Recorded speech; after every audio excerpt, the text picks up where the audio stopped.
तुम लोग का ये सॉल्यूशन चैप्टर स्टार्ट कर दिए थे ना हम लोग। इसमें दोनों बैच कंबाइंड है। दोनों बैच में स्टार्ट कर चुके थे ना हम लोग। हेलो। यस स्टार्ट कर दिए।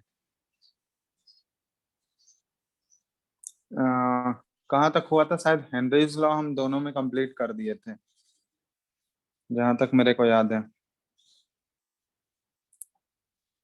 हेनरीज लॉ तक हो गया था ना सब में? Yes sir. चेक करके बताओ एक बार। यस फिर सर। उसके आगे हम लोग का फैक्टर्स अफेक्टिंग वेपर प्रेशर तक हो गया है। हाँ ठीक है, वो डिस्कस, वो तो 5 मिनट का चीज है। हेनरीज लॉ तक कर लिया है ना? उसके क्वेश्चंस भी कर लिए थे हम लोग। Yes sir. चलो, तो हेनरीज लॉ में बेसिकली हम लोग क्या देखे थे कि solution of gas in liquid. ठीक है, किसी भी गैस का सॉलिबिलिटी लिक्विड में कैसे इफेक्ट होता है, वो सारा चीज हम लोग देखे थे हेनरीज लॉ में। हम लोग यहाँ पे 3 लिक्विड सॉल्यूशन चैप्टर पढ़ रहे हैं हम लोग डिटेल में। तो इसमें 3 टाइप के मिक्सचर के बारे में पढ़ेंगे। तो पहला मिक्सचर ऑलरेडी हम लोग पढ़ चुके हैं, गैस और लिक्विड का मिक्सचर। दूसरा जो हम लोग मिक्सचर पढ़ने वाले हैं वो लिक्विड लिक्विड का मिक्सचर होगा। ठीक है, एक मतलब यहाँ पे सॉल्यूट भी हमारा लिक्विड होगा और सॉल्वेंट भी लिक्विड होगा, तो लिक्विड लिक्विड का मिक्सचर होगा। और तीसरा जो हम लोग पढ़ेंगे वो सॉलिड लिक्विड का मिक्सचर होगा। ठीक है, मतलब सॉल्यूट जो हमारा होगा वो सॉलिड के फॉर्म में होगा और जो सॉल्वेंट होगा हमारा लिक्विड होगा। तो वो हम लोग बाद में पढ़ेंगे। तो अभी जो हम लोग केस कंसिडर कर रहे हैं वो सेकंड वाला केस है, लिक्विड लिक्विड मिक्सचर, या फिर हम लोग ऐसे बोल सकते हैं कि solution of liquid in liquid. ठीक है, इसको ऐसे लिख सकते हैं हम लोग, solution of liquid in liquid. ठीक है, तो लिक्विड और लिक्विड का आपस में जब सॉल्यूशन होता है तो यहाँ पे एक टर्म हम लोग डिफाइन करते हैं, वेपर प्रेशर। ठीक है, क्या टर्म होता है? Vapour pressure. अब वेपर प्रेशर होने के लिए सबसे पहले जैसे मान लो हम एक कंटेनर लिए हैं। ठीक है, इस कंटेनर में हमारा लिक्विड लिक्विड का मिक्सचर है। ठीक है, दो लिक्विड को आपस में मिक्स कर दिया, और मिक्सेबल लिक्विड्स होने चाहिए। मतलब मिक्सेबल मतलब आपस में वो मिक्स हो जाना चाहिए। ठीक है, तो ये मिक्सेबल लिक्विड का मिक्सचर लिए हैं।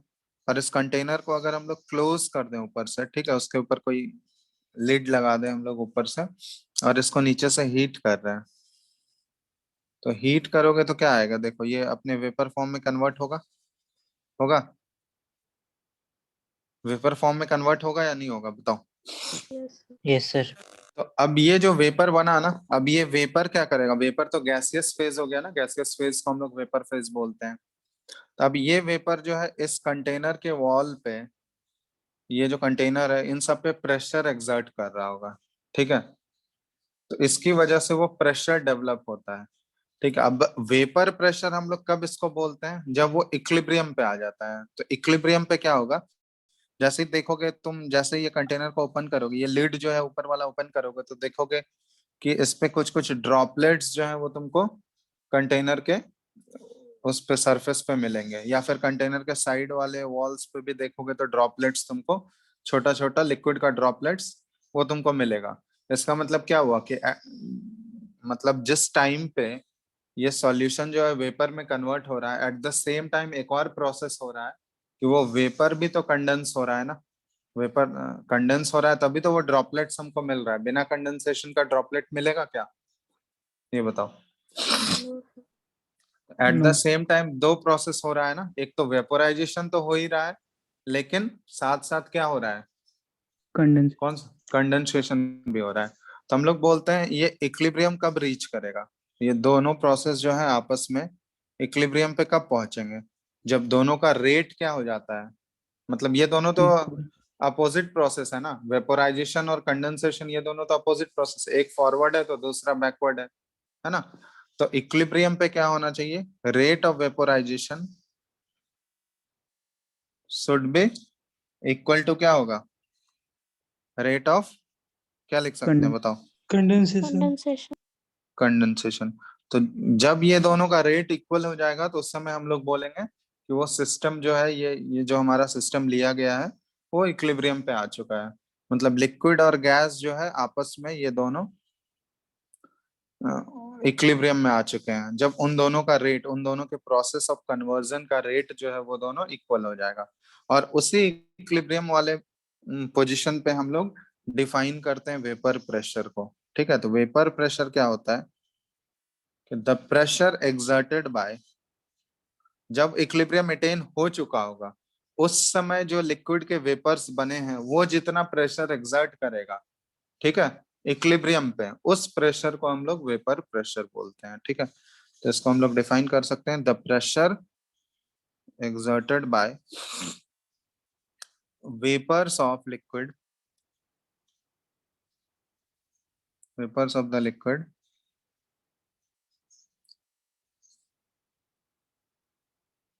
at equilibrium at a given temperature। ठीक है, टेम्परेचर फिक्स होना चाहिए, ऐसा नहीं है कि हम लोग टेम्परेचर चेंज करते जा रहे हैं। At a given temperature is called vapour pressure of the liquid. ठीक है, तो वो उस लिक्विड का वेपर प्रेशर कहलाएगा। तो वेपर प्रेशर को हम लोग डिफाइन करते हैं जब वो लिक्विड जो है वो इक्विलिब्रियम में आ जाएगा, इक्विलिब्रियम कंडीशन में होगा, किसके साथ, गैस के साथ, अपने गैसियस वेपर के साथ। ठीक है, तो उस इक्विलिब्रियम पोजीशन पे जो वेपर्स जो बने हुए हैं वो जो प्रेशर एक्सर्ट करेगा उस प्रेशर को ही हम लोग वेपर प्रेशर बोलते हैं। बात समझ आया? Vapour Yes. प्रेशर का मतलब क्लियर है? ठीक है, तो ये हो गया वेपर प्रेशर। अब हम लोग देखते हैं कौन कौन से फैक्टर्स जो है ये वेपर प्रेशर को इफेक्ट करेंगे। Factors affecting vapour pressure. ठीक है, किसी भी लिक्विड का वेपर प्रेशर को कितने फैक्टर्स अफेक्ट कर सकते हैं? तो इसमें सबसे पहला जो फैक्टर होता है ना, ये है nature of liquid. Nature of the liquid मतलब उस लिक्विड का नेचर कैसा है, उस लिक्विड के नेचर पे डिपेंड करता है कि उसका वेपर प्रेशर हाई होगा या वेपर प्रेशर कम होगा। कैसे हम लोग इसको बताते हैं? मतलब वैसे लिक्विड जिनके मॉलिक्यूल्स के बीच में अगर स्ट्रॉन्ग अट्रैक्शन फोर्स होगा, समझ रहे हो, वैसा कोई लिक्विड हम लोग ले लिए जिनके मॉलिक्यूल्स के बीच में पहले से ही स्ट्रॉन्ग अट्रैक्शन फोर्स है, तो वो आसानी से वेपर फेज में जाना चाहेगा क्या? अगर उसके मॉलिक्यूल्स के नहीं, बीच में अट्रैक्शन फोर्स बहुत ही स्ट्रॉन्ग है तो उसको तो पहले ब्रेक करने में बहुत ज्यादा एनर्जी खर्च हो जाएगा ना, समझ रहे हो, क्योंकि अट्रैक्शन फोर्स अगर स्ट्रॉन्ग है तो ब्रेक करने में बहुत ज्यादा एनर्जी चला जाएगा हमारा, तो उसका वेपर बनने का चांसेस जो है या वेपर बनने का प्रोबेबिलिटी क्या हो जाएगा, वो कम हो जाएगा ना, होगा? Yes, sir. Yes, sir. तो हम लोग इसलिए बोलते हैं कि वैसे लिक्विड्स जिनके मॉलिक्यूल्स के बीच में अगर स्ट्रॉन्ग अट्रैक्शन फोर्सेस पहले से एग्जिस्ट कर रहे हो तो उनका जो वेपर में कन्वर्ट होने का टेंडेंसी होगा वो कम होगा, इसलिए उनका जो वेपर प्रेशर होगा वो लेस होगा एज कंपेयर टू दूसरे लिक्विड्स जहां पे उतना ज्यादा अट्रैक्शन फोर्स नहीं है। ठीक है, तो इसलिए नेचर ऑफ द लिक्विड पे डिपेंड करता है। हम लोग इसको ऐसा डिफाइन कर सकते हैं या ऐसे लिख सकते हैं कि liquids having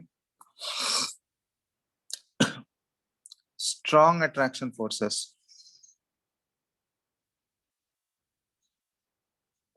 between its molecules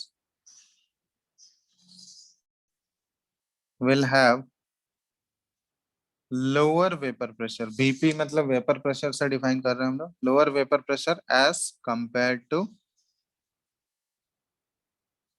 other liquids. ठीक है, जिसमें कि इंटरैक्शन फोर्स उतना स्ट्रांग नहीं है। फॉर एग्जांपल जैसे इसमें कंपेयर करने भी तुमको दिया जा सकता है, जैसे एक लिक्विड हम लोग ले लिए, वाटर है हमारा, और दूसरा हमारा CH3CHO। ठीक है, ये इथेनॉल है ना। अब इन दोनों में हमको कंपेयर करना है किसका वेपर प्रेशर ज्यादा होगा सेम टेम्परेचर पे, तो हमको इसका इंटरैक्शन फोर्स देखना होगा कि वाटर के मॉलिक्यूल्स के बीच में कौन सा इंटरैक्शन फोर्स एग्जिस्ट करता है, at the same time ethanol में कौन सा फोर्स एग्जिस्ट करता है, तो उसके बाद हम लोग डिसाइड करेंगे कि किसका वेपर प्रेशर ज्यादा होगा या कम होगा। तो वाटर के मॉलिक्यूल्स में कौन सा फोर्स एग्जिस्ट करता है, ये बताओ, कौन सा अट्रैक्शन H फोर्स काम bond, करता है? Hydrogen Hydrogen bonding bonding. hydrogen. है, तो वाटर के मॉलिक्यूल्स के बीच में हाइड्रोजन बॉन्डिंग एग्जिस्ट कर रहा है, और दूसरा ये मॉलिक्यूल है हमको इथेनॉल, इसमें कौन सा बॉन्डिंग एग्जिस्ट करेगा, कौन सा फोर्स होगा? Dipole, Bundle dipole. bond, dipole, dipole. Dipole dipole, क्योंकि यहाँ पे देखो ये ऑक्सीजन मोर इलेक्ट्रोनेगेटिव है तो इसकी तरफ शिफ्ट होगा, यहाँ पे ऑक्सीजन पे पार्शियल पॉजिटिव और ये कार्बन पे पार्शियल नेगेटिव। तो अब इसी को बोलते हैं ना, जो पार्शियल चार्जेस क्रिएट होता है ये क्या कहलाता है, डाइपोल कहलाता है।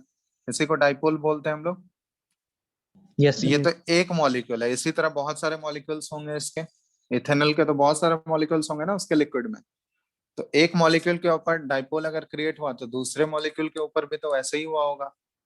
तो जिसके ऊपर पार्शियल पॉजिटिव है वो क्या करेगा, पार्शियल नेगेटिव वाले को अट्रैक्ट करेगा, और जिसके ऊपर पार्शियल नेगेटिव है वो क्या करेगा, पार्शियल पॉजिटिव को अट्रैक्ट करेगा। तो उसकी वजह से जो वहां पे इंटरेक्शन डेवलप होता है या अट्रैक्शन फोर्सेस जो काम करते हैं, ये कौन सा फोर्सेस है, हम लोग बोलते हैं dipole dipole dipole forces. Dipole.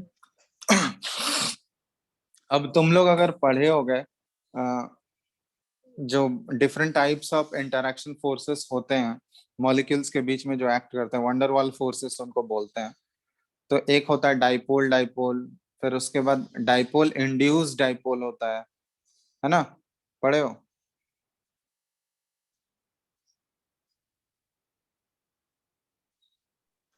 नहीं सर। नहीं पढ़े हो? ये तो एनसीईआरटी में दिया हुआ है यार।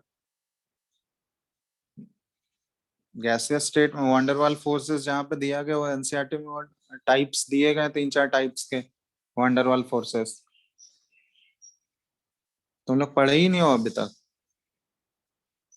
हाइड्रोजन बॉन्डिंग जो है ये भी एक टाइप ऑफ वंडरवॉल फोर्स ही है, लेकिन एक स्पेशल टाइप है, क्योंकि हाइड्रोजन बॉन्डिंग का जो स्ट्रेंथ होता है ना वो as compare to other van der Waals forces के स्ट्रेंथ से काफी ज्यादा है।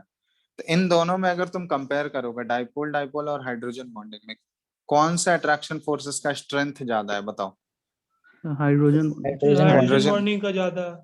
Hydrogen bonding bonding. हाँ काफी ज्यादा है। ठीक है, हाइड्रोजन बॉन्डिंग का जो स्ट्रेंथ है वो काफी ज्यादा होगा।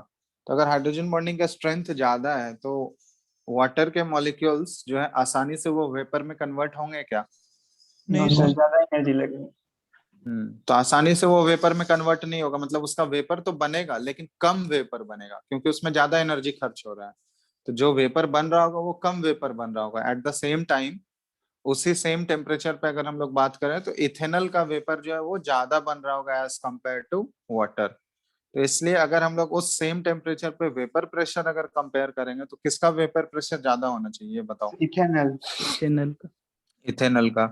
तो यहाँ पे हम लोग ऐसे कंपेयर करते हैं, समझ में आ गया? तो वैसे लिक्विड जिनके मॉलिक्यूल्स के बीच में अगर अट्रैक्शन फोर्सेस वीक हैं तो उनका वेपर प्रेशर क्या होगा, ज्यादा होगा। ठीक है, तो ये नेचर ऑफ द लिक्विड से ऐसे हम लोग डिसाइड करते हैं कौन सा लिक्विड होगा जिसका वेपर प्रेशर ज्यादा है किसका कम है।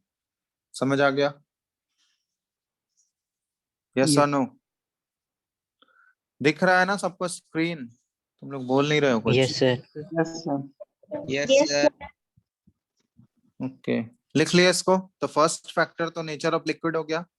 सेकंड फैक्टर की तरफ हम लोग मूव कर रहे हैं, ये होता है टेम्परेचर। ठीक है, टेम्परेचर बहुत इंपॉर्टेंट रोल प्ले करता है। टेम्परेचर, तो टेम्परेचर जो है ना, vapour pressure is directly proportional to temperature, हम लोग बोल देते हैं। जितना ज्यादा टेम्परेचर होगा वेपर प्रेशर जो है उस लिक्विड का उतना ज्यादा होगा। टेम्परेचर जैसे बढ़ाते जाओगे तो टेम्परेचर बढ़ाने से क्या होगा, ज्यादा से ज्यादा वेपर बनते जाएगा ना, यस और नो? Yes. और Yes. जितना ज्यादा वेपर बनेगा वेपर प्रेशर क्या होगा, उतना ज्यादा हाई होगा। तो इसको हम लोग एक रिलेशन से रिलेट करते हैं जो क्लॉसियस क्लेपायरन इक्वेशन होता है। एक इक्वेशन हम लोग लिखते हैं, यह है क्लॉसियस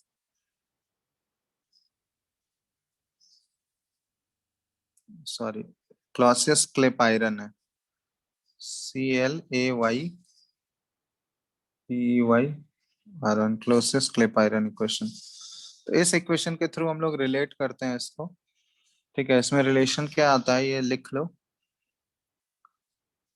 log P2। ठीक है, ये P2/P1 ये वेपर प्रेशर है।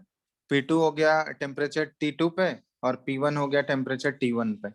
ठीक है, ये वेपर प्रेशर है। log P2/P1 is equal to delta H vaporisation by 2.303 R और ये 1/T1 माइनस 1/T2। ठीक है,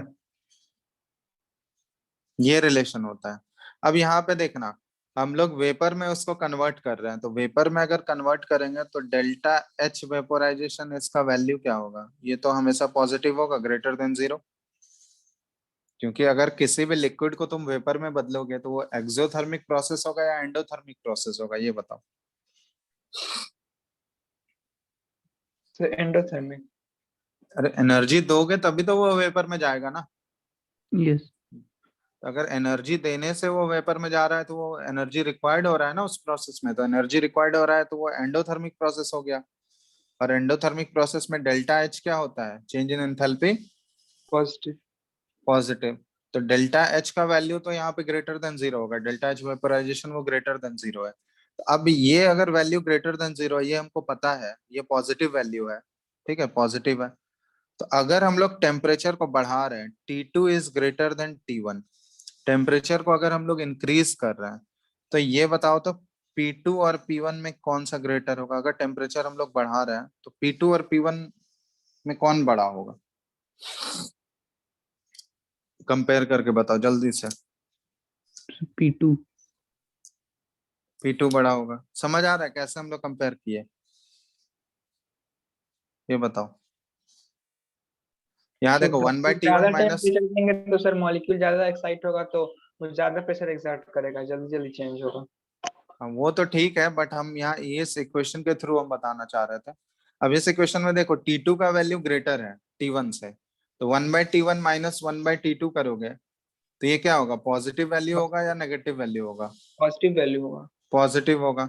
और डेल्टा एच वेपोराइजेशन ये भी पॉजिटिव है आगे, तो पॉजिटिव इंटू पॉजिटिव, ओवरऑल ये क्या होने वाला है? हमारा पॉजिटिव वैल्यू है ना। यस। तो लॉग का वैल्यू पॉजिटिव कब आता है? जब ये जो P2/P1 है वो क्या होना चाहिए? ग्रेटर देन क्या होना चाहिए? 0, sorry greater than 1, greater than. Yes sir. क्योंकि 0 से 1 के बीच का अगर लॉग का वैल्यू होता है तो उसमें तो वो नेगेटिव मिलता है ना हमको वैल्यू। Yes sir. बात समझ रहे हो? Yes, लॉग का sir. अगर तुम ग्राफ भी देखे होगे तो वहां तुमको पता चल जाएगा। तो ये अगर हमको लॉग का वैल्यू पॉजिटिव करना है तो जिसका लॉग हम निकाल रहे हैं वो वैल्यू क्या होना चाहिए? P2/P1, यहाँ पे हम लोग इसका लॉग निकाल रहे हैं तो ये वैल्यू क्या होना चाहिए? ग्रेटर देन 1 होना चाहिए। ये बताओ। Yes sir. तो ये अगर ग्रेटर देन 1 है तो इसका मतलब क्या हुआ कि यहाँ से P1 को उधर भेज दिए, तो इससे क्या रिलेशन आ गया हमारा? P2 is greater than P1। तो इसका मतलब क्या हुआ कि जो टेम्परेचर T2 पे जो वेपर प्रेशर है P2, वो क्या हो गया? P1 से ग्रेटर है। इसका मतलब हम लोग को डायरेक्ट रिलेशन मिल गया ना कि टेम्परेचर बढ़ाने से अगर हम लोग टेम्परेचर इंक्रीज कर रहे हैं तो at the same time vapour pressure क्या हो रहा है? क्या हो रहा है? Vapour pressure increase. वो भी इंक्रीज इंक्रीज कर रहा है। तो इसलिए ये डायरेक्टली प्रोपोर्शनल का हम यहाँ रिलेशन लिखे हैं कि vapour pressure is directly proportional to temperature. क्योंकि इस केस में डेल्टा एच क्या है? डेल्टा एच वेपोराइजेशन हमारा पॉजिटिव है, ये हमको पता है। तो इस इक्वेशन को हम लोग बोलते हैं क्लॉसियस-क्लैपेरॉन इक्वेशन। ठीक है, इससे हम लोग रिलेट करते हैं। समझ आ गया बात? तो दूसरा फैक्टर होता है टेम्परेचर। फर्स्ट फैक्टर है नेचर ऑफ लिक्विड, दूसरा टेम्परेचर। ठीक है, कोई दिक्कत इसमें? नहीं। चलो इसके बाद थर्ड जो फैक्टर है, एक छोटा सा ये भी है, सरफेस एरिया ऑफ लिक्विड। ठीक है, ये सरफेस एरिया तुम लोग पढ़े भी होगे। जैसे तुम लोग पढ़े होगा ना वेपोराइजेशन जो होता है या इवापोरेशन प्रोसेस सुने हो? यस। तो इवापोरेशन, यस सर। तो इवापोरेशन क्या होता है? अगर रेट ऑफ इवापोरेशन को हमको बढ़ाना है, वो भी तो एक तरह से वेपोराइज ही हो रहा है ना। तो उसका क्या करते हैं? अगर सरफेस एरिया हम लोग बढ़ा दें तो वो जल्दी इवापोरेट हो जाता है या नहीं? यस। Yes sir. देखे हो, अगर पानी गिरा हुआ है तो पानी कहीं पे अगर गिरता है तो उसको हम लोग वेपोराइज करने के लिए क्या करते हैं? उसका सरफेस एरिया बढ़ा देते हैं तो वो तुरंत हो जाता है। वही अगर सरफेस एरिया जितना कम रखोगे उतना ज्यादा टाइम लगेगा उसको वेपर बनने में। देखे हो या नहीं तुम लोग? Yes sir. यस। ये पढ़े भी सर। होगे ऑलरेडी। तो वेपर प्रेशर सरफेस एरिया के डायरेक्टली प्रोपोर्शनल हुआ या इनवर्सली प्रोपोर्शनल हुआ, ये बताओ। डायरेक्टली। डायरेक्टली, क्योंकि जितना बड़ा सरफेस एरिया होगा लिक्विड का सरफेस एरिया जितना बड़ा होगा वो उतनी आसानी से वेपर में जा सकता है, समझ रहे हो, उतना Yes. फास्टली वो वेपर में जाएगा। और जितना फास्टली वो वेपर में जाएगा वेपर प्रेशर क्या होगा उसका, इंक्रीज ही तो होगा। Yes sir. यस और नो। तो इसका मतलब हम लोग बोल सकते हैं कि vapour pressure is directly proportional to surface area of liquid. ये कुछ कुछ फैक्टर्स होते हैं जो कि वेपर प्रेशर को इफेक्ट करते हैं, किसी भी लिक्विड का वेपर प्रेशर को वो इफेक्ट करते हैं।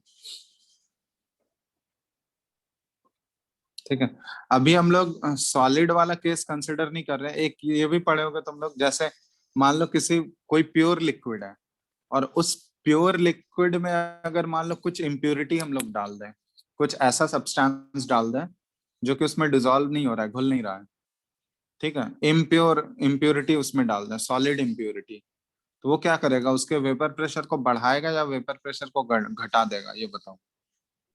घटा दे। घटा देगा। ठीक है, तो अगर उस प्योर लिक्विड में हम लोग कुछ इम्प्योर सब्सटेंस डाल दें ना, इम्प्योर सॉलिड सब्सटेंस अगर ऐड कर दें तो वो क्या करेगा, उसके वेपर प्रेशर को डिक्रीज कर देगा। समझ रहे हो बात? तो इसलिए यहाँ पे हम लोग एक और चीज लिख सकते हैं कि अगर उसमें हम लोग इम्प्योरिटी कुछ ऐड कर दें, इम्प्योरिटी मिक्स करने से उस लिक्विड का वेपर प्रेशर क्या हो जाता है, वो डिक्रीज कर जाता है।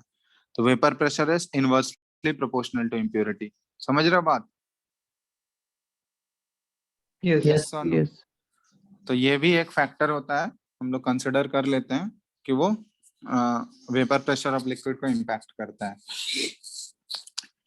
तो चलो इसको लिख लो जल्दी, फटाफट। लिख चुके हो तुम लोग? नोट कर लो जो जो नहीं लिखे हो। सर वो जो लॉग वाला फॉर्मूला है उससे कुछ ना था। क्वेश्चंस इससे क्या आएगा, क्वेश्चंस ये तो ऑलरेडी, ये तो उसमें भी तुम लोग को बताए थे, एक ही टाइप का इक्वेशन है ना ये। इक्विलिब्रियम में भी तो ये आया था, केमिकल इक्विलिब्रियम जहां पे पढ़ाए थे उसमें भी तो इस टाइप का इक्वेशन था ना। सर जो शीट है ऑनलाइन उसमें सर एक्सरसाइज 2 का आंसर ही नहीं है पीछे। कौन सा शीट?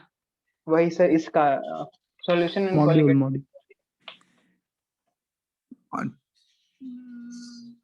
मॉड्यूल जो मिला उसमें आंसर नहीं है।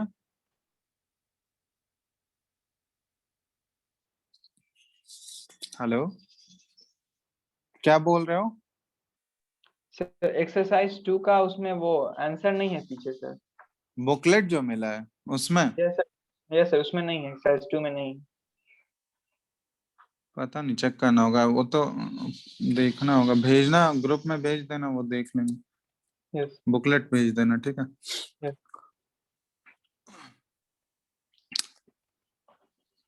लिख लिया इसको सब लोग? बताओ जल्दी से फिर आगे बढ़ेंगे। हेलो, यस यस सर लिख लिया। बाकी जो जो नहीं लिखे थे लिख चुके हो इसको? चलो ठीक है।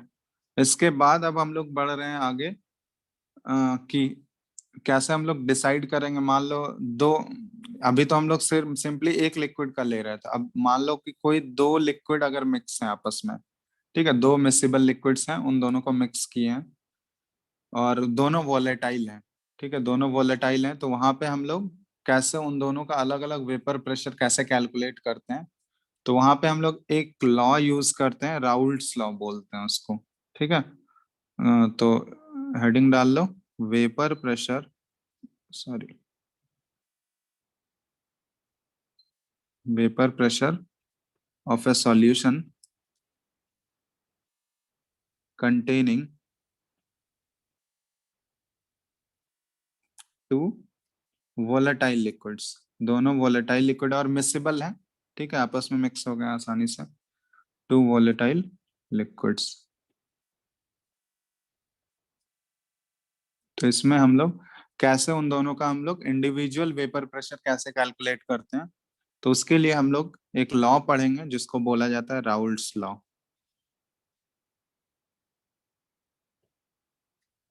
ये just similar to Dalton's law है, जैसे गैसेस स्टेट में तुम लोग डाल्टन्स लॉ पढ़े हो ना,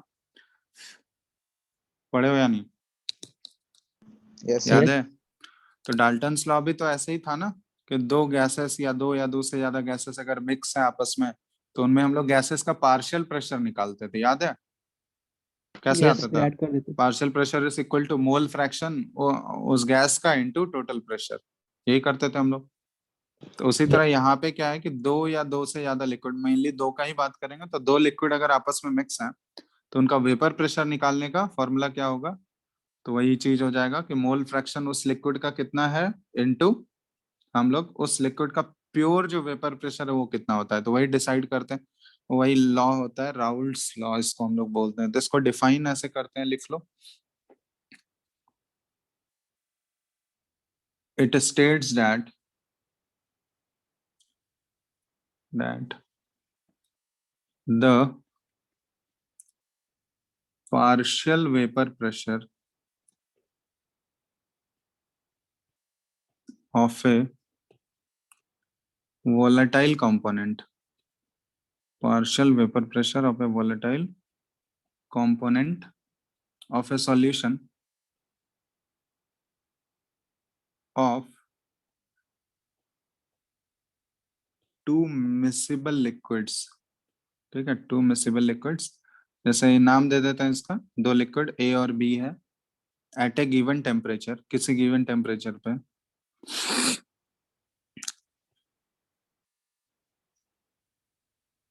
is equal to the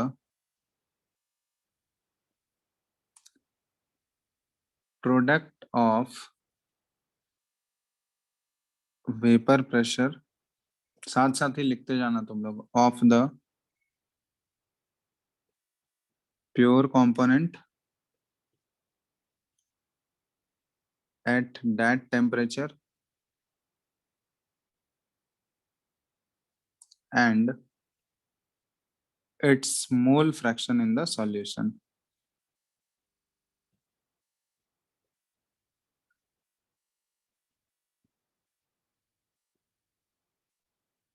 ठीक है, तो सिंपल सा चीज है, इसको हम में लिख लियो पहले इसको डेफिनेशन। सर थोड़ा सा बाकी है। चलो लिखो जल्दी से।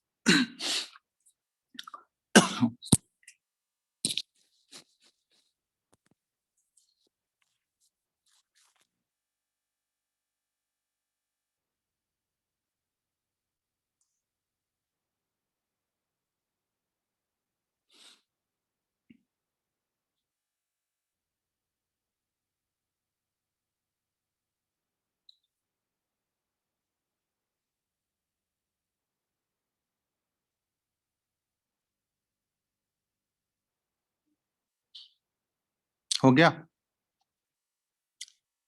Hello, yes. लिख Yes, सर, sir. लिख थोड़ा सा बाकी। कितना टाइम लगाते हो यार तुम लोग, जल्दी लिखो।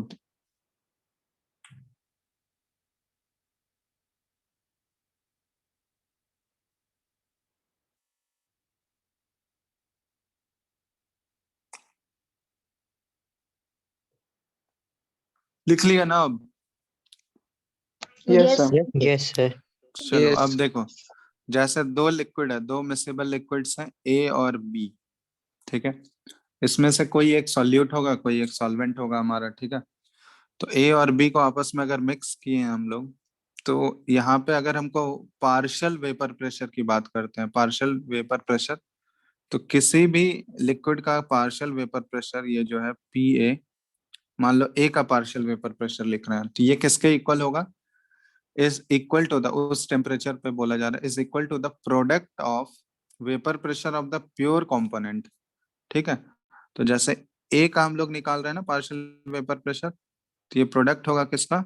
हम लोग प्योर ए का जब वेपर प्रेशर होगा, पी नॉट ए से डिटरमाइन करते हैं इसको, और इनटू ये क्या हो जाएगा? मोल fraction of its mole fraction in the solution, तो ये एक्स ऑफ ए, ठीक है। तो ये होता है। अब यहाँ पे पी नॉट ए और एक्स ए क्या है? तो पी नॉट ए क्या डिनोट कर रहा है ये बताओ? पी नॉट ए क्या हो गया? Pure vapour pressure of, vapour pressure of, क्या होगा ये बताओ? Pure component A. Vapour pressure of pure liquid A, ठीक है। मान लो जब उस कंटेनर में ए और बी हम लोग मिक्स किए हैं ना, सिर्फ अगर हम लोग ए लेते, सिर्फ ए लेते, ए प्योर अगर लिक्विड रहता, तो सिर्फ ए लेने पे उसका वेपर प्रेशर क्या आता, तो वही है पी नॉट है। समझ रहे हो? पी नॉट है मतलब सिर्फ अगर प्योर लिक्विड ए ही रहता उसमें, उस समय जो उसका वेपर प्रेशर आता उसको हम लोग पी नॉट ए बोलते हैं। तो पी नॉट ए क्या हो गया? Vapour pressure of pure liquid A. उसी तरह जब बी का लिखेंगे तो वहां पे पी नॉट बी आएगा, तो पी नॉट बी क्या आएगा? Vapour pressure of pure liquid B B. आ जाएगा। ठीक है। तो उसका पार्शियल प्रेशर अगर हमको सॉल्यूशन में लिखना है तो सॉल्यूशन में पार्शियल प्रेशर क्या आ जाएगा? पार्शियल वेपर प्रेशर ए का क्या हो जाएगा? Partial vapour pressure of A is equal to P not A और to into mole fraction of ये mole fraction of A in the solution. ठीक है। ये एक्स ए क्या डिनोट कर रहा है? एक्स से डिनोट कर रहा है मोल fraction of A in the solution. उस सॉल्यूशन में ए का कितना मोल फ्रैक्शन है? समझ रहे हो बात? Yes, sir. क्लियर है ना? Yes sir. तो ये चीज है। तो ये हो गया partial pressure, partial vapour pressure of A. इसी तरह partial vapour pressure of B लिखेंगे तो ये क्या आएगा बताओ? P not B P naught B into into X। XB. Mole fraction of B. ठीक है। अब अगर हम लोग टोटल प्रेशर लिखें, टोटल प्रेशर, तो टोटल प्रेशर क्या आ जाएगा बताओ? टोटल वेपर प्रेशर अगर तुमसे पूछा जाए तो पार्शियल वेपर प्रेशर ए, ये प्लस जैसे पी पी टोटल लिख रहे हैं हम, तो partial vapour pressure of A plus partial vapour pressure of B, इन दोनों को ऐड करोगे तो टोटल प्रेशर मिलेगा या नहीं? Total vapour pressure. Yes sir तो यहाँ से हम लोग लिख रहे हैं, देखो P T is equal to P A plus P B है, तो पी ए की जगह पे हम लोग क्या पुट करते हैं? P not A into mole fraction of A plus P B की जगह क्या पुट कर दिए? P not B into mole fraction of B, है ना? Yes, sir. अब यस देखो अब अगर ध्यान दोगे मोल तो फ्रैक्शन हाँ उस कंपोनेंट या जो हम लोग लिक्विड लिए हैं या जो सॉल्यूशन हम लोग बनाए हैं, दो सॉल्यूशन ए और बी, सिर्फ वहां पे दो ही कंपोनेंट हैं, है ना? ए और बी दो ही अवेलेबल है। तो जितने भी कंपोनेंट्स अवेलेबल होते हैं किसी भी सॉल्यूशन में, उनका अगर मोल फ्रैक्शन का सम करोगे तो वो हमेशा किसके इक्वल आएगा? One one. वन के इक्वल। तो यहाँ पे अगर हम लोग लिखना चाहें तो mole fraction of A plus mole fraction of B that is equal to हमेशा वन आएगा। Yes sir no? यस तो अब यहाँ से देखो मोल फ्रैक्शन ऑफ ए को हम लोग क्या लिख सकते हैं? One minus mole fraction of B represent कर सकते हैं। तो यहाँ पे देखना हम लोग उसको कैसे मॉडिफाई कर सकते हैं। तो पी नॉट ए तो यहाँ रहेगा ही, और एक्स ऑफ ए के जगह हम लोग पुट कर देते हैं one minus X of B. ठीक है। मोल फ्रैक्शन ऑफ ए के जगह हम लोग पुट कर दिए one minus mole fraction of B plus यहाँ पे आ गया P not B into B. अब यहाँ पे देखो कॉमन ले लो, जो कॉमन आएगा इसको पी नॉट, ये तुम्हारा आ गया पी नॉट ए, यहाँ पे बच गया सिर्फ मल्टीप्लाई करके लिख रहे हैं हम, प्लस इन दोनों में क्या कॉमन आ जाएगा? एक्स बी कॉमन आ गया, मोल फ्रैक्शन ऑफ बी, और इधर क्या बच गया देखो P not be minus P not a, यही बच गया। यस। तो ये देखो ये हम लोग इस फॉर्म में रिप्रेजेंट कर सकते हैं इसको। तो ये इस फॉर्म में देखोगे, इस तरह का बहुत सारा क्वेश्चंस तुमको मिलेगा बुकलेट में, अगर सॉल्व करोगे ना तो इस फॉर्म में लिखा रहेगा। तो इस फॉर्म में तुमको कन्वर्ट करना और फिर उसको रिलेट करके सॉल्व करना पड़ता है। ठीक है। तो क्वेश्चन हम देखना वो मिलेगा, अभी क्वेश्चंस कराएंगे अभी, तो पहले इसको लिख लो। तो अगर टोटल वेपर प्रेशर ये किसके इक्वल हो गया? P not A plus mole fraction of B, वो उसी से हम लोग डिराइव ही किए हैं, वो तो खुद भी कर सकते हो तुम लोग, जस्ट उसको हम लोग सिंप्लीफाई करके लिखे हैं।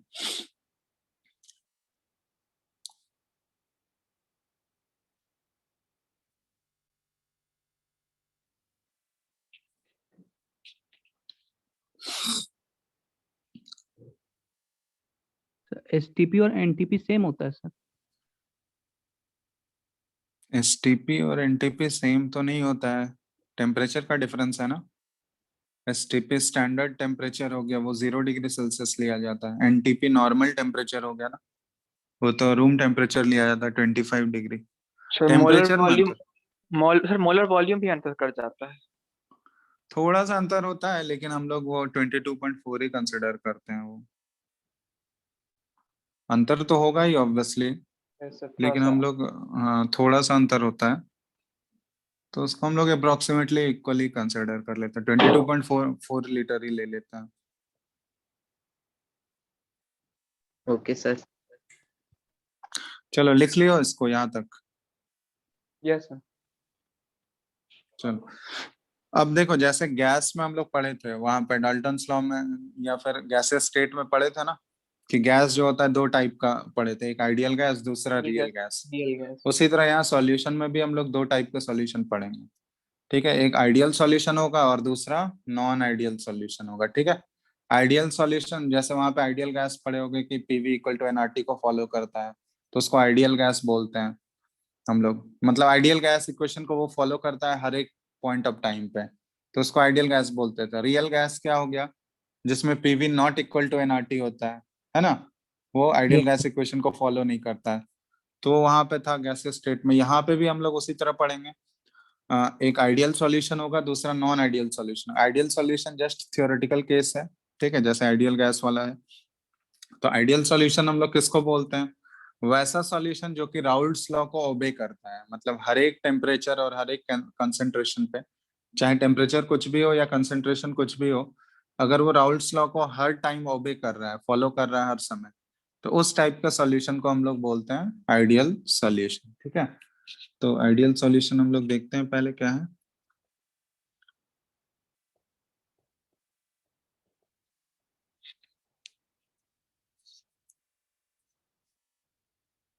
तो आइडियल सॉल्यूशन को अगर डिफाइन करना हो तो हम लोग बोल सकते हैं कि the solution which obeys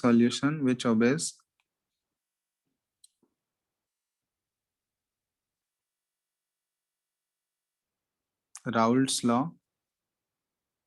at all temperature at all temperatures and concentration is known as ideal solution.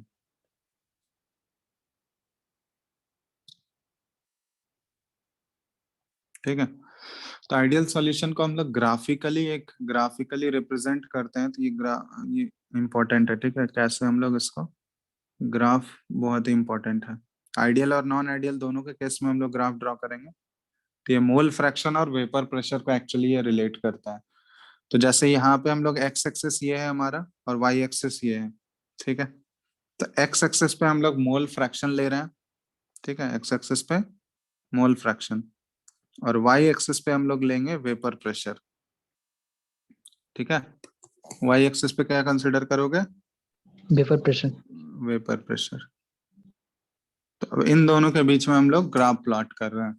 तब ग्राफ प्लॉट कर रहे हैं तो यहाँ पे हम लोग एज्यूम करते हैं, इस केस में दो कंपोनेंट है ना हमारा, ए और बी का मिक्सचर है ये, उसके लिए हम लोग ग्राफ प्लॉट कर रहे हैं। तो यहाँ पे हम लोग एज्यूम करते हैं कि यहाँ पे मोल फ्रैक्शन क्या है, ए का मोल फ्रैक्शन 1 है। ठीक है, तो अगर ए का मोल फ्रैक्शन 1 हो गया तो यहाँ पे सिर्फ और सिर्फ क्या प्रेजेंट होगा, ए। ए ही होगा। बी का मोल फ्रैक्शन 0 है, तो मतलब यहाँ पे सिर्फ और सिर्फ ए प्रेजेंट होगा। अब जैसे जैसे हम लोग इधर जाते जा रहे हैं, एक्स एक्सिस की तरफ बढ़ेंगे, तो ए का कंसेंट्रेशन या ए का मोल फ्रैक्शन जो है वो कम होते जा रहा है, और ए का मोल फ्रैक्शन कम होते होते यहाँ पे ए का क्या हो गया, 0 हो गया। और बी का मोल फ्रैक्शन इंक्रीज होते जा रहा है, बी का क्वांटिटी बढ़ते जा रहा है, वो बढ़ते बढ़ते यहाँ पे क्या हो गया, पूरा 1 हो गया। समझ रहा हूँ। Yes sir.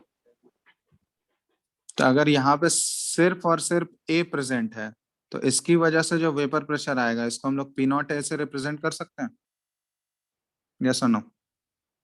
Yes sir. और इस पॉइंट पे देखो सिर्फ और सिर्फ बी प्रेजेंट है वहां पे, तो यहाँ पे इसकी वजह से जो वेपर प्रेशर बन रहा होगा, इसको पी नॉट बी से रिप्रेजेंट कर ले हम लोग। ठीक है, अब कौन ग्रेटर होगा कौन लेस होगा वो उस पर नहीं जा रहे हैं। यहाँ पे पी नॉट ए को हम लोग लेस एज्यूम कर रहे हैं, बी को ज्यादा। तो उससे वो तो डिपेंड करेगा ना किस टाइप का हम लोग लिक्विड लिए हैं, तो किसी को भी ऊपर नीचे या इक्वल भी हो सकता है। ठीक है, ऑलमोस्ट इक्वल, बराबर तो हमें एग्जैक्टली सेम तो नहीं होगा, ठीक है, तो वो ऊपर नीचे किसी को भी ले सकते हो, वो तो अलग अलग लिक्विड का डिफरेंट होगा। चलो अब यहाँ पे अगर हम लोग इसको रिलेट करना चाहें तो कैसे होगा, जैसे जैसे देखो हम लोग लेफ्ट टू राइट इधर मूव कर रहे हैं ना, तो लेफ्ट टू राइट जाने पे क्या होगा ये बताओ। ए का मोल फ्रैक्शन क्या हो रहा है, इंक्रीज हो रहा है या डिक्रीज हो रहा है? डिक्रीज हो रहा है। डिक्रीज। तो ए का मोल फ्रैक्शन अगर घटेगा तो जो ए का पार्शियल प्रेशर होना चाहिए, ए का पार्शियल वेपर प्रेशर जो होना चाहिए वो क्या होते जाएगा, डिक्रीज या इंक्रीज, क्या होगा बताओ? डिक्रीज। सर डिक्रीज डिक्रीज करेगा। करे, क्योंकि वो उसके यहाँ पे देख रहे हो ना, पार्शियल वेपर प्रेशर ए का किसके डायरेक्टली प्रोपोर्शनल है, उसके मोल फ्रैक्शन के ही तो डायरेक्टली प्रोपोर्शनल है। तो यस उसका सर। अगर सॉल्यूशन में मोल फ्रैक्शन कम होते जाएगा तो उसका पार्शियल वेपर प्रेशर भी क्या होते जाएगा, कम होगा। तो पार्शियल वेपर प्रेशर ए का ये क्या होते जा रहा है, जैसे जैसे हम लोग लेफ्ट टू राइट जाएंगे तो ये डिक्रीज होते जा रहा है, लीनियरली ही डिक्रीज करेगा, क्योंकि ऑलरेडी इक्वेशन हम लोग y इक्वल टू mx वाला ही इक्वेशन है ना। ठीक है, एट द सेम टाइम जैसे ही लेफ्ट से राइट हम लोग जा रहे हैं तो क्या होगा, जीरो से मोल फ्रैक्शन बी का किसकी तरफ हो रहा है, 1 की तरफ, मतलब बढ़ रहा है। बी का मोल फ्रैक्शन सॉल्यूशन में क्या हो रहा है, इंक्रीज हो रहा है ना। Yes sir. यस यस तो बी का मोल फ्रैक्शन अगर इंक्रीज हो रहा है सॉल्यूशन में तो उसका पार्शियल वेपर प्रेशर भी क्या होगा, पार्शियल वेपर इंक्रीज प्रेशर क्या होगा। इंक्रीज Increase करेगा, तो ये भी लिनियरली इंक्रीज कर रहा है। समझ रहे हो बात? Yes sir. अब लास्ट में ये जो है, ये दोनों पॉइंट जहां पे ये मीट कर रहा है, अब इन दोनों को जब ज्वाइन करोगे तो ये लाइन क्या शो करेगा, ये लाइन रिप्रेजेंट करेगा टोटल वेपर प्रेशर, जो पीटी हम लोग लिखे हैं ना, पीए प्लस पीबी, उन दोनों के सम को रिप्रेजेंट करेगा। तो जैसे हम यहाँ पे लिख दे रहे हैं, ये वाला जो लाइन है, ठीक है, ये किसको रिप्रेजेंट कर रहा है, पीए को। PA is equal to P not A into X है, इसको रिप्रेजेंट कर रहा है, यस और नो? Yes yes sir. ये वाला लाइन किसको रिप्रेजेंट कर रहा है, पीबी PB को, P not B into mole fraction of B. ठीक है, यस और सर। उसके बाद जो ये दोनों को जब हम लोग ज्वाइन करेंगे तो ये लाइन किसको डिनोट करेगा, ये total, P total, total vapour pressure जो था, टोटल वेपर प्रेशर कैसे निकला था हम लोग का, PA plus P P A plus P B. ठीक है, तो ये वाला लाइन जो है ये टोटल वेपर प्रेशर को डिनोट कर रहा है। तो ये है हमारा आइडियल सॉल्यूशन का ग्राफ है। आइडियल सॉल्यूशन को ग्राफिकली हम लोग ऐसे रिप्रेजेंट करते हैं, उसके मोल फ्रैक्शन और वेपर प्रेशर के बीच में ये ग्राफ प्लॉट किया जाता है। सर बोलो। सर बोल रहे हैं कि वो जो ऑरेंज लाइन है वो मतलब उसमें क्या बढ़ रहा है या क्या घट रहा है, जैसे कि इसमें एक वो तो एक दोनों घट के, रहा। हाँ तो वो तो दोनों के कॉम्बिनेशन पे डिपेंड करेगा ना, उसमें हम लोग ओके ऐसे कैसे, वो तो दोनों से रिलेटेड होगा ना, दोनों को रिलेट करके वो बनाया गया ना, एक घट रहा है एक बढ़ रहा है, तो टोटल वेपर प्रेशर जो होगा वो तो दोनों के कॉम्बिनेशन, किसी एक से तो हम लोग थोड़ी बोल सकते हैं कि ए का वेपर प्रेशर अगर कम हो रहा है तो उसका टोटल वेपर प्रेशर बढ़ेगा, ऐसा थोड़ी बोल सकते हैं हम लोग। वो तो दोनों पे डिपेंड करेगा ना, दोनों के वैल्यू पे डिपेंड कर रहा होगा, तो किसी एक को रिलेट करके हम लोग नहीं बोल सकते हैं उसमें। Okay sir.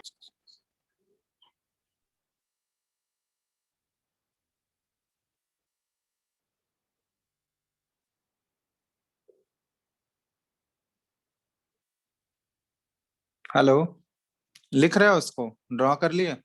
Yes sir, draw कर लीजिए। यस हो गया।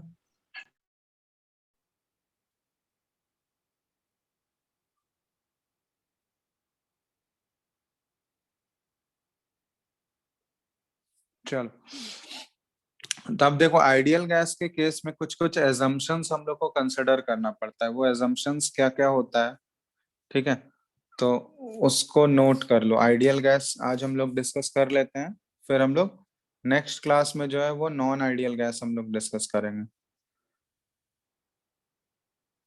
सॉल्यूशन ना, गैस नहीं ना। अच्छा sorry, non ideal solution discuss करेंगे। तो आज आइडियल सॉल्यूशन में क्या क्या हम लोग एजम्पशंस लेते हैं, ठीक है, वो सारा चीज हम लोग देखते हैं। तो आइडियल सॉल्यूशन में जो सबसे पहला एजम्पशन ये लिया जाता है ना, जैसे यहाँ पे दो सॉल्यूशन, दो लिक्विड मिक्स किए हम लोग, ए और बी, ठीक है। तो ए और बी के बीच में, ए अलग लिक्विड है, बी अलग लिक्विड है, तो ए के मॉलिक्यूल्स जो होंगे, ए का मॉलिक्यूल्स का जो इंटरेक्शन होता है ना, और बी के मॉलिक्यूल्स का जो इंटरेक्शन होगा, ये इंटरेक्शन बिल्कुल इक्वल कंसिडर किया जाता है। इंटरेक्शन इक्वल कंसिडर करने का मतलब क्या हुआ कि उनका जो बॉन्ड एनर्जी होगा ना, जो उनका स्ट्रेंथ होगा, मॉलिक्यूल्स के बीच का जो फोर्स लगता है ना, फोर्स से ही तो स्ट्रेंथ आता है, उनका कितना स्ट्रेंथ है, तो वो स्ट्रेंथ को भी हम लोग इक्वल कंसिडर करते हैं आइडियल सॉल्यूशन में। ये जस्ट थियोरेटिकल केस है, ऐसा पॉसिबल तो नहीं है, बट हम लोग बोलते हैं कि ये थियोरेटिकली बोल दे रहा है कि इक्वल होता है, ऑलमोस्ट इक्वल कंसिडर किया जाता है उनको।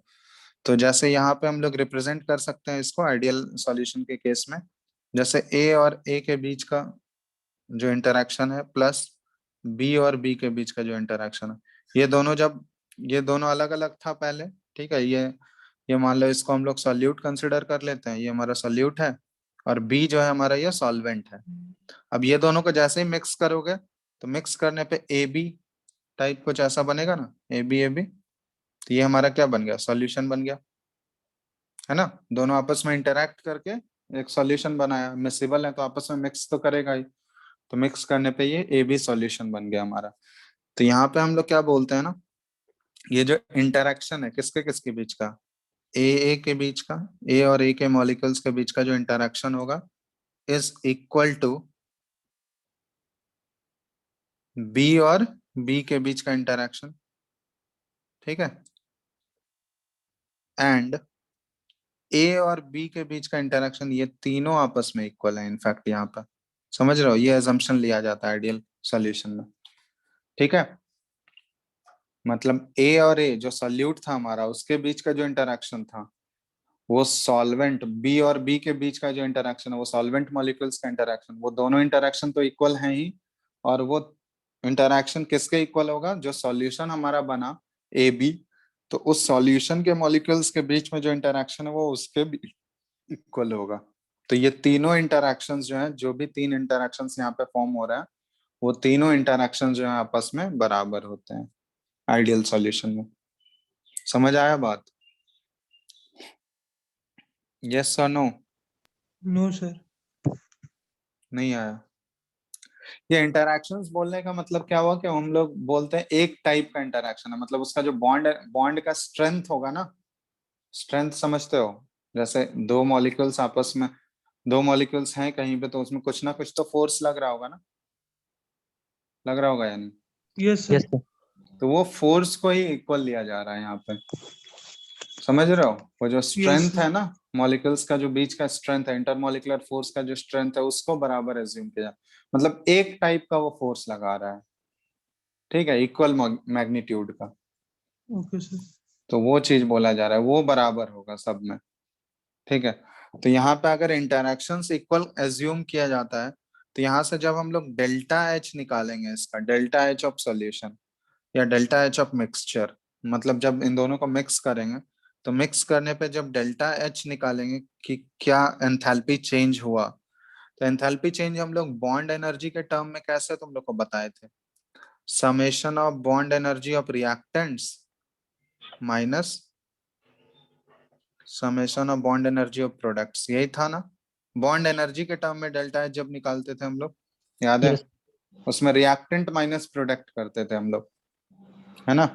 Yes sir. तो यहाँ पे रिएक्टेंट्स हमारा क्या क्या है, देखो, बॉन्ड एनर्जी हम लोग किसका कंसिडर करेंगे, ए और ए के बीच का bond energy plus bond energy, दूसरा रिएक्टेंट हमारा क्या है यहाँ पे, बी और बी के बीच का बॉन्ड एनर्जी, और यस इसमें सब्ट्रैक्ट किसको करेंगे हम लोग, 2 टाइम्स बॉन्ड एनर्जी किसका, ए और बी के बीच का होगा। Yes yes sir. तो अब जीरो ये है। देखो, हाँ, तो अब ये सारे इंटरेक्शंस अगर इक्वल हैं, सारे इंटरेक्शंस को इक्वल एज्यूम किया जा रहा है, तो उनका बॉन्ड एनर्जी भी क्या होगा, इक्वल। इक्वल। तो बॉन्ड एनर्जी अगर इक्वल हो गया, तो इसका मतलब जब हम लोग डेल्टा एच निकालेंगे तो डेल्टा एच क्या आ जाएगा, वो 0। 0। तो इसलिए बोला जाता है कि जो आइडियल सॉल्यूशन है ना, आइडियल सॉल्यूशन का जब हम लोग डेल्टा एच मिक्सचर निकालेंगे तो ये डेल्टा एच मिक्सचर क्या आएगा, हमेशा इक्वल टू 0। ठीक है, यस और नो? Yes, sir. तो ये Yes, हो sir. गया हमारा पहला एजम्पशन कि आइडियल सॉल्यूशन के लिए डेल्टा एच ऑफ मिक्सचर जो होगा ये इक्वल टू 0 होगा। सेकंड एजम्पशन हम लोग ले रहे हैं कि डेल्टा वी ऑफ मिक्सचर भी जो होगा ये भी इक्वल टू 0 होगा। मतलब यहाँ भी कोई वॉल्यूम का चेंज नहीं हो रहा होगा, समझ रहे हो? जब हम लोग दो सॉल्यूशन को मिक्स करेंगे, ए का जितना वॉल्यूम लिए थे हम लोग, बी जैसे मान लो ए का वॉल्यूम 10 ml लिए थे, बी का हम लोग 20 ml, तो जो हमारा सॉल्यूशन का वॉल्यूम होगा वो ए प्लस बी मतलब 30 ml ही होगा। वहां पे वॉल्यूम का कोई चेंज नहीं हो रहा होगा, वॉल्यूम का लॉस नहीं हो रहा होगा, समझ रहे हो? यस। क्लियर है ना?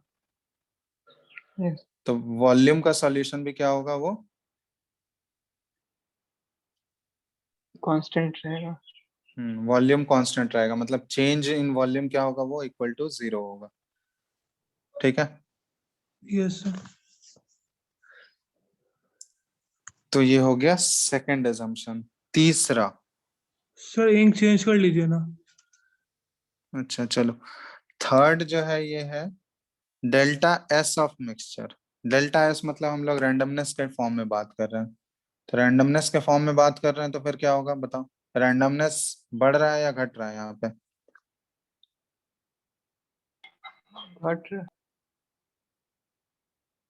घट रहा है। एंट्रोपी हो गया ना, डेल्टा एस हम लोग एंट्रोपी बोलते हैं। तो दो सॉल्यूशन को अगर आपस में मिक्स करोगे तुम, तो मिक्स करने पे उसका रैंडमनेस बढ़ रहा है या घट रहा है? अरे जैसे दो गैसेस आपस में मिक्स होते थे तो उसका क्या होता था, एंट्रोपी बढ़ता था या घटता था? बढ़ेगा। बढ़ेगा ना, और डिसऑर्डरनेस वहां तो बढ़ेगा ना। रैंडमनेस एक्चुअली है क्या, जितना ज्यादा डिसऑर्डर्ड अरेंजमेंट होगा उतना ज्यादा रैंडमनेस होगा। तो दो Yes. गैसेस अगर आपस में मिक्स होते थे तो वहां पे रैंडमनेस इंक्रीज होता था, इसलिए एंट्रोपी बढ़ता था।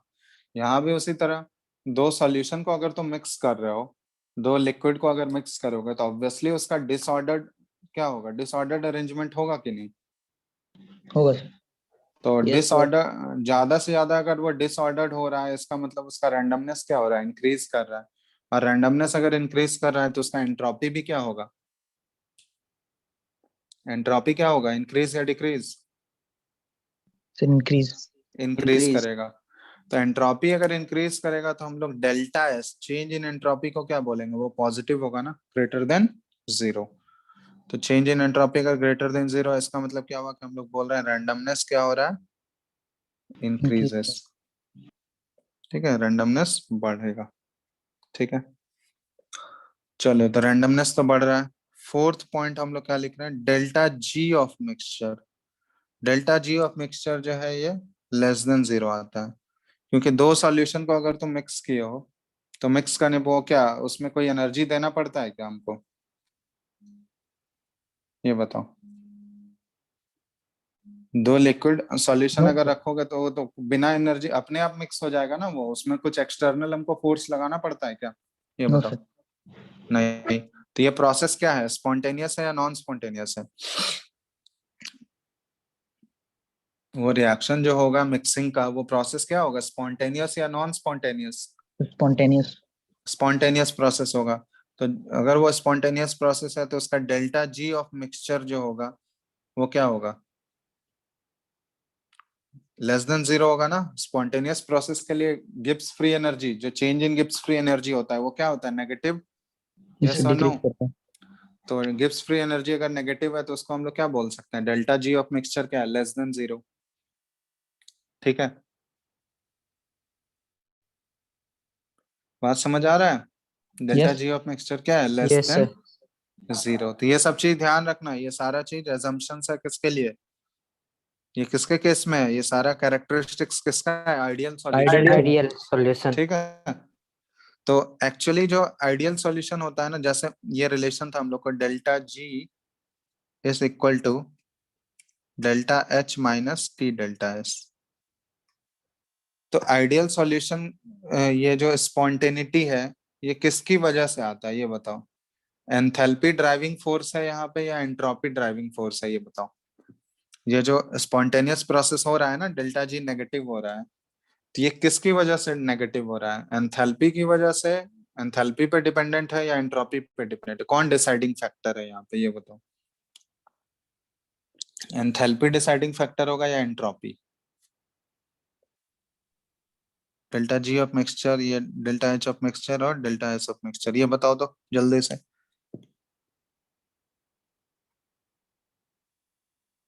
बोलो जल्दी से। ऑलरेडी साइन तुम लोग को पता है, कौन सा पॉजिटिव है कौन सा नेगेटिव है, ये तो पता ही है तुम लोगों को।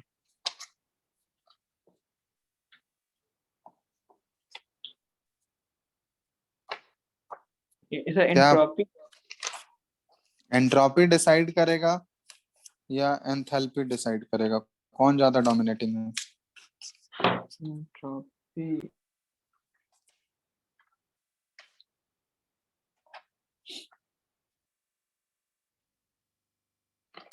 समझ रहे हो क्या पूछ रहा है?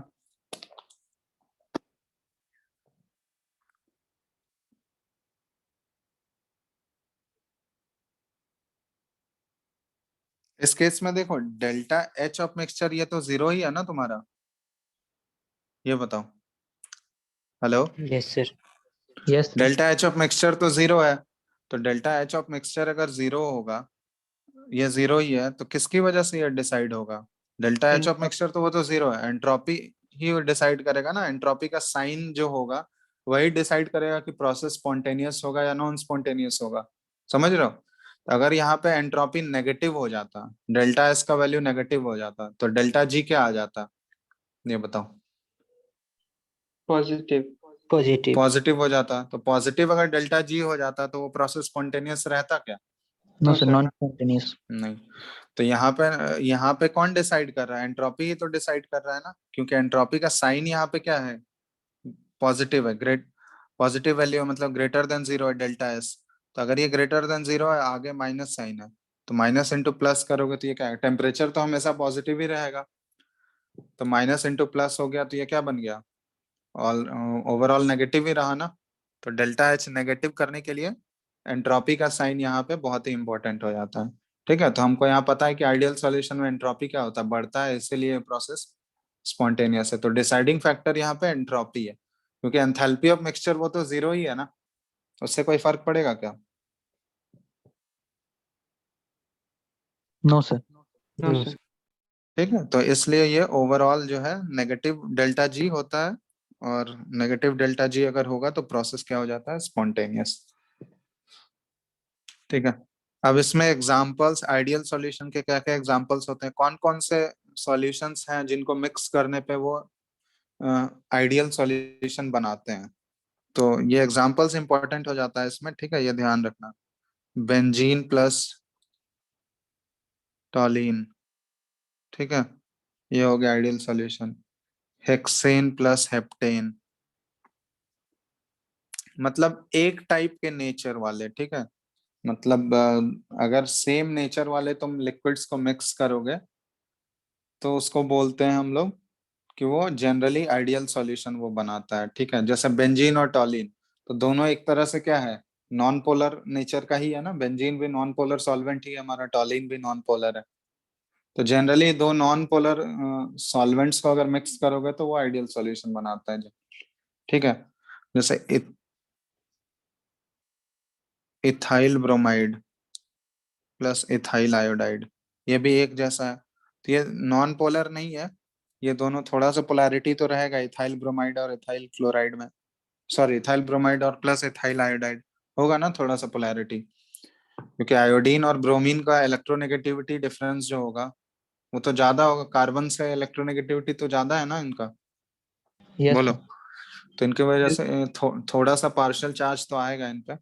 तो जनरली हम लोग बोलते हैं कि नेचर ऑफ सॉल्यूट और सॉल्वेंट, दोनों जो लिक्विड हम लोग लिए हैं, अगर उनका नेचर सिमिलर है, एक जैसा नेचर है, तो फिर हम लोग बोल सकते हैं वो आइडियल सॉल्यूशन एक तरह से जनरली होता है, ठीक है। तो ये सब एग्जांपल्स ध्यान रखना है, तुम लोग का एग्जांपल्स याद रखना। अभी जैसे हम आइडियल सॉल्यूशन का एग्जांपल करा, नॉन आइडियल में दो टाइप के हम लोग पढ़ेंगे। नॉन आइडियल में दो केस होता है, एक पॉजिटिव डेविएशन होता है, एक नेगेटिव डेविएशन। तो उनके भी एग्जांपल्स याद रखने हैं, क्योंकि एग्जांपल से क्वेश्चंस पूछे जाते हैं। तो ये एग्जांपल्स याद रखना आइडियल सॉल्यूशन के केस में, बेंजीन, टॉलिन, हेक्सेन, हेप्टेन, ठीक है, ये सारे आइडियल सॉल्यूशन बनाते हैं।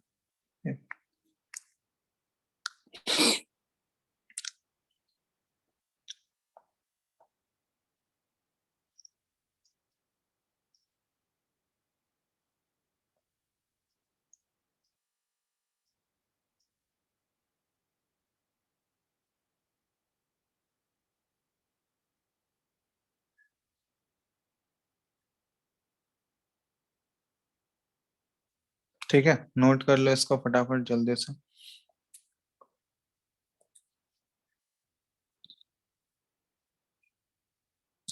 लिख लियो। Yes, sir.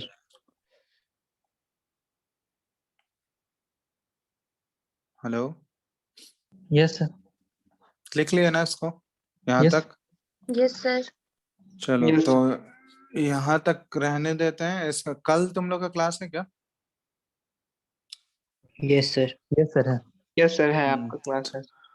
चलो तो कल इसके न्यूमेरिकल्स हम कराएंगे। इसका मतलब राउल्ट्स लॉ से रिलेटेड जो भी न्यूमेरिकल्स है, जो भी फॉर्मूला जितना भी बताए हैं, इसके न्यूमेरिकल्स कल हम लोग डिस्कस करेंगे। कल क्वेश्चंस कराएंगे 3-4 जो भी है, प्रीवियस ईयर के भी 1-2 कराएंगे, ठीक है। तो उससे और क्लियर हो जाएगा। अभी तो 2 ही सर क्लास नोट हुआ है ना भेज तुम लोग? दीजिएगा ना क्या? फिर सर तीसरा नोट। क्लास। अच्छा, हाँ नोट्स हम भेज देंगे, ठीक है। तो कल इसके न्यूमेरिकल्स कराएंगे। एक बार फॉर्मूला सब ध्यान में रखना तुम लोग, ठीक है। एक यस। बार इसको रिवाइज कर Yes, लेना। sir. तो कल इसके न्यूमेरिकल्स करेंगे हम लोग। चलो ठीक है, फिर तो आज इतना ही रहने देते हैं, फिर नेक्स्ट क्लास में करते हैं कल। Yes, sir. Yes. Thank you, sir. Thank चलो you, sir. ठीक है, ठीक है, चलो thank you. Sir PDF send कर दीजिएगा। ओके।